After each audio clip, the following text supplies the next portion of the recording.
أعوذ بالله من الشيطان الرجيم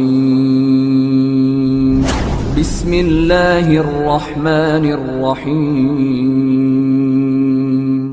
Ya sebenarnya jadi kalau orang pikir ta'aruf sih bukan ta'aruf karena udah kenal sama-sama. Kan saya di Pemda DKI ya, cuman saya di Dinas Kesehatan, beliau di Cipta Karya Tata Ruang Pertanahan kayak bangunan, pengawas bangunan gitu.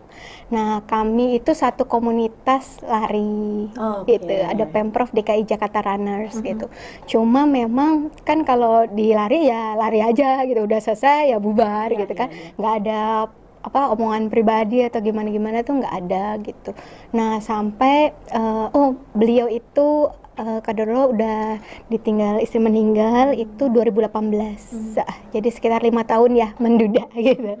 Nah kenapa lama ya, biasanya kan kalau laki-laki cepet ya.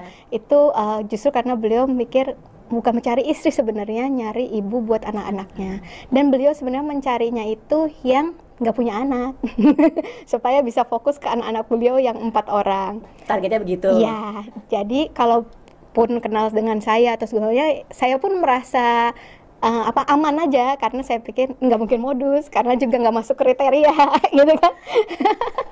Jadi kayak gitu, jadi teman aja gitu. Sampai saya juga ada bos yang kenalin sama siapa gitu, ya udah sekedar ta'aruf kenal aja gitu, oke gitu. Tapi untuk sampai menikah itu anak saya tuh susah, Mbak Ulin bilangnya no stranger in this family. Jadi yang mana? Yang pertama. Jadi dia nggak boleh saya nikah lagi lah. Jadi saya udah mikirnya saya nanti nunggu mereka gede, itu pun kalau masih laku gitu ya. Jadi nggak kepikiran itu, kemudian pikirnya ya ini anak-anak dulu lah gitu. Sampai satu saat yaitu tiba-tiba yang suami ini dia sempat deket sama orang lain juga gitu-gitu. Terus akhirnya minta ketemu sama saya.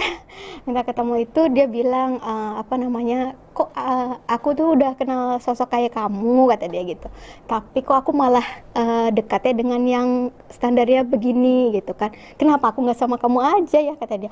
Aku lagi makan Mbak Ulin, jadi aku tuh kirain dia bercanda. Enggak aku habis itu kayaknya camping sama anak-anak gitu kan. Terus aku makan tuh sambil aku masih ketawa-ketawa gitu. Terus habis itu tanggal berapa ya?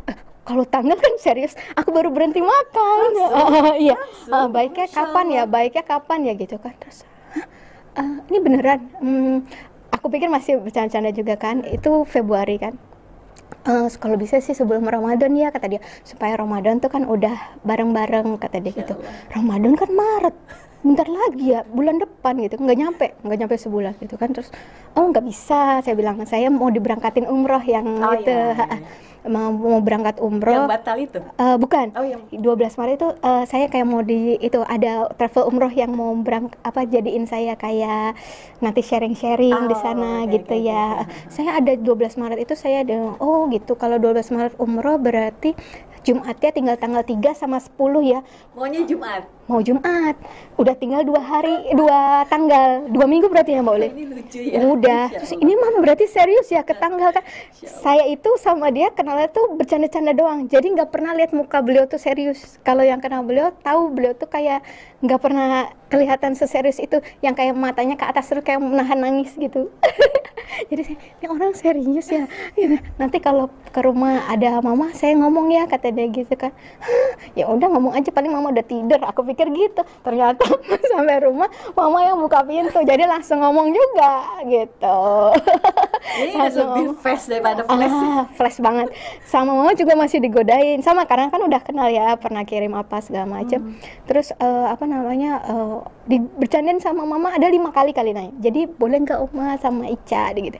Terus dijawab apa sama Oma, sampai yang kelima baru Oma bilang iya gitu.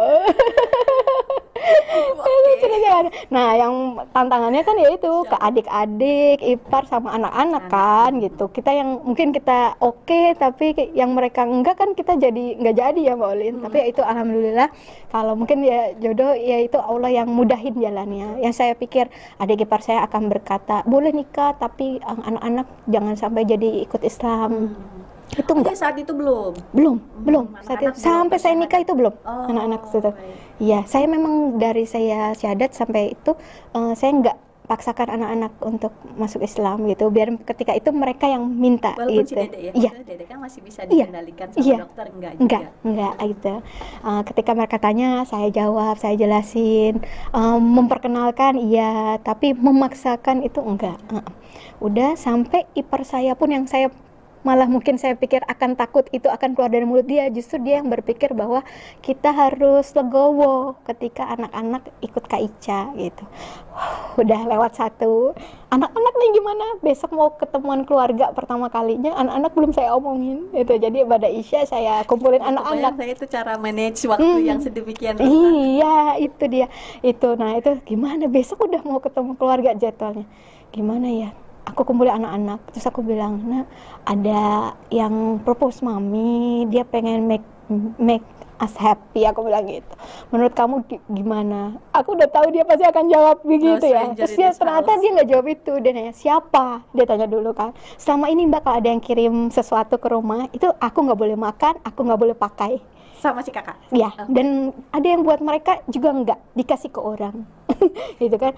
Terus siapa? Aku sebut namanya kan. Terus jadi ternyata kita tuh flashback itu pernah 2-3 kali tuh nggak sengaja ketemu di playground mana, karena umurnya hampir mirip-mirip kan.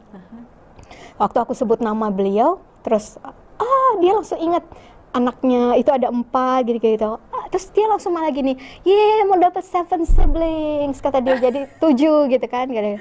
Aku kan kaget, nah kan kamu biasanya bilang no stranger in this family, kok boleh? Mami, it's not stranger, itu kan your friend, katanya dia gitu. Bener sih, aku bilang ya dari dulu aja ya. Ditemenin dulu, baru nggak jadi stranger. Iya, tapi kita kan nggak sadarin tidak ya. sesederhana itu pemikiran dia ternyata sederhana banget. Iya, dan maksudnya itu saya lupa banget namanya, cuman ya ketemu gitu aja kan, nggak membuat jadi saya pikir jadi dekat, nggak ada kontak juga setelah ketemuan di situ. Terus trauma suka berinteraksi sama anak-anak gitu? Enggak juga, yang cuman ya ketemu kan gitu ya udah gitu. Makanya cuman berarti kan 2 atau 3, jadi Allah kayak udah bikin ya, berarti semuanya itu kayak dibikin. Terus dia anak saya bisa inget semua 4 nama anak-anaknya beliau gitu sih. Jadi ya udah, nggak lama ketemu keluarga, minggu depannya langsung menikah, hanya di masjid saja. Jadi prosesnya 2 minggu berarti ya? Iya, persiapannya itu jika Allah berkehendak. Iya, 3 Maret. 2 hari aja bisa ya.